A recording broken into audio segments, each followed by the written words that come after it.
there was a resident specially who had given me a call and said, just come and inspect the place.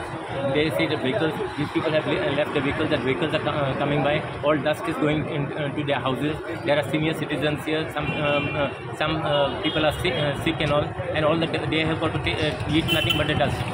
So that is the reason I basically came here. I told the contractor, that's the reason I called the MD also.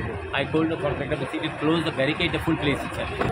There is a saying, no, if you want to see the rainbow, you got to bear with a little bit of rain. So just it is a question of some time. See, we have said 31st May is the deadline. So by 31st May, there should be no digging, nothing should be left incomplete. Babushta, are you happy with the smart city work?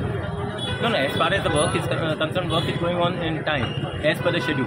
That's what the MD has just told. So I have got no complaints as far as this, as long as our deadline is met. So we are looking only at the deadline. What about? But that is the reason what we don't. The problem is becoming because of this people who basically come in all of a sudden and create the problem. Babushta, what about the quality work? 31st म्हटल्यार तुमकां जातलें तशें दिसता. 31st May पासून जातलें.